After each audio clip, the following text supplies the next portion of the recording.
तो दोस्तों bank of Baroda की तरफ से एक बहुत ही अच्छी वैकेंसी आ गई है जो कि है रिटेल लाइबिलिटीज एंड रूरल और एग्री बैंकिंग डिपार्टमेंट के लिए। ठीक है, इसका जो रजिस्ट्रेशन है वो 6 अगस्त को चालू हो गया था और वो 26 अगस्त तक है। इसके बारे में अगर आपको सारी जानकारी जाननी है तो मेरे चैनल गवर्नमेंट जॉब डायरेक्ट को सब्सक्राइब करना बिल्कुल भी ना भूलें और मेरी वीडियो को लाइक शेयर और चैनल को सब्सक्राइब करना बिल्कुल भी ना भूलें। तो चलिए सबसे पहले मैं आपको बताती हूँ इसके बारे में डिटेल्स और एलिजिबिलिटी क्राइटेरिया। सबसे पहले मैं बताऊं पोजीशन, तो यहाँ पे मैनेजर सेल्स का यहाँ पर है वैकेंसी 227।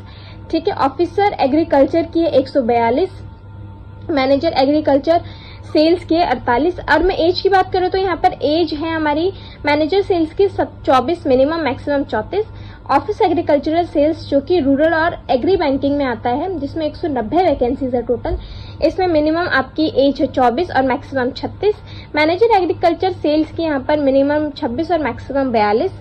ठीक है, और ठीक है उसके बाद मैं बता दूं यहाँ पे आपकी एजुकेशन क्वालिफिकेशन क्या होनी चाहिए। ठीक है, सबसे पहले तो ये बता दूं मैं आपको कि रिटेल लाइबिलिटीज के लिए यहाँ पर टोटल वैकेंसी 227 है, रूरल और एग्री बैंकिंग डिपार्टमेंट के लिए 190 है।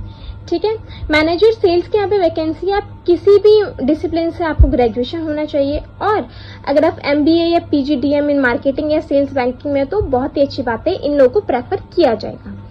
ठीक है, उसके बाद अगर आपके पास 3 साल का एक्सपीरियंस है सेल्स इन बैंकिंग या फाइनेंशियल इंस्टीट्यूशन में, ठीक है, वो भी बहुत अच्छी बात है। दूसरी बात बताती हूँ मैं आपको रूरल और एग्री बैंकिंग, इसका मैंडेटरी है 4 साल का आपके पास ग्रेजुएशन होना चाहिए। एग्रीकल्चर, हॉर्टिकल्चर, एनिमल हस्बेंड्री या फिर dairy science, fishery science, pisciculture, मतलब इसमें आप देख लो क्या कैसे क्राइटेरिया है।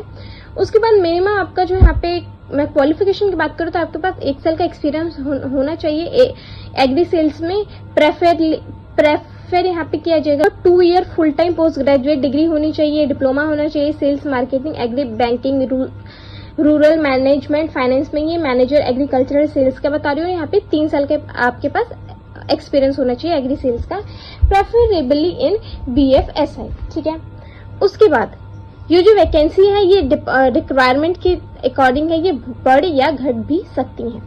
ठीक है, उसके बाद है आपका, मैं यहाँ पे बात करूँ रिजर्वेशन यहाँ पर जो दी गई है यहाँ पे बताया गया है, जैसे कि रिटेल लाइबिलिटीज में सबसे पहले वैकेंसी जैसे कि 227 है, तो यहाँ पे SC के लिए 500 है, ST के लिए 24 है, OBC के लिए 33 है, EWS के लिए 34 है, UR के लिए 86 है, टोटल 227 हो गए।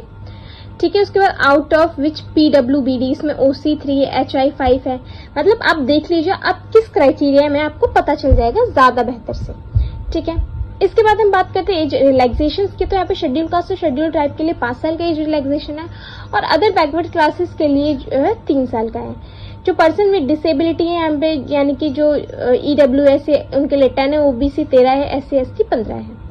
ठीक है, ex service man officers in सब के लिए यहाँ पर 5, 8, 10 है। ठीक है, आप देख सकते हैं। उसके बाद यहाँ पे एप्लीकेशन फीस, यहाँ पे आपकी एप्लीकेशन फीस 850 रुपए है जनरल EWS और OBC कैंडिडेट्स के लिए और 175 रुपए है SC ST PWD ESM DESM और वुमेन्स के लिए। ठीक है, और उसके बाद आपकी फीस नॉन रिफंडेबल होगी। उसके बाद जो आपकी पोस्टिंग है, उसके बाद इंडिया में जिस भी जगह पे ये प्लेस है वहां पे आपकी पोस्टिंग कर दी जाएगी। यहाँ पे स्केल ऑफ पे यहाँ पे दिखाया गया, आप देख सकते हैं। उसके बाद में बात करूँ क्रेडिट हिस्ट्री, तो आपके यहाँ पे सिविल स्कोर जो है वो 680 से अबव होना चाहिए। ठीक है, उसके बाद जो सिलेक्टेड कैंडिडेट है उनको पहले 1 साल के लिए वहां पे सर्विस करनी हो, फ्रॉम द डेट ऑफ 1 साल आपको वहां काम करना ही होगा। ठीक है, उसके बाद सर्विस बॉन्ड के लिए यहाँ पे बताया गया अगर आप 3 साल मिनिमम 3 साल काम करते हैं तभी ये बॉन्ड होता है, अदरवाइज नहीं होता है। ठीक है, सिलेक्शन प्रोसीजर की मैं बात करूं तो यहाँ पर आपका ऑनलाइन टेस्ट होगा, साइकोमेट्रिक टेस्ट होगा। ठीक है, उसके बाद आपका ग्रुप डिस्कशन है, इंटरव्यू ऑफ कैंडिडेट है, क्वालिफाइंग ऑनलाइन टेस्ट, ये सारी चीजें हैं। उसके बाद यहाँ पे आपके मल्टीपल टाइप चॉइस क्वेश्चंस हैं, डिस्क्रिप्टिव हैं। ठीक है, ये सारी चीजें आपके सिलेक्शन प्रोसीजर में आएंगी। ठीक है, ऑनलाइन टेस्ट के बारे में आपको थोड़ा सा ब्रीफ कर देती हूँ। सबसे पहले आपका यहाँ पे होगा reasoning, English language, quantitative aptitude और प्रोफेशनल नॉलेज, जिसमें आपके नंबर ऑफ क्वेश्चन पूरे आएंगे। जैसे रीजनिंग का 25 है, फिर 25, 25 और 75, जो कि 150 क्वेश्चन है। मैक्सिमम मार्क्स आपके 225 है, ड्यूरेशन आपको 150 मिनट की मिलेगी। ठीक है, रीजनिंग आपकी बाइलिंगुअल है, इंग्लिश तो इंग्लिश में होगा, अदरवाइज और जो है बचे हुए रेस्ट ऑफ द सब्जेक्ट वो बाइलिंगुअल होंगे। ठीक है, जो टेस्ट है ये 1, 2 and 3 are qualifying in nature, marks secure नहीं सकते। और यहाँ पे क्राइटेरिया बताए गए, जो मिनिमम क्वालिफाइंग मार्क्स है वो जनरल लोग के लिए 40% है और EWS के लिए 35% है।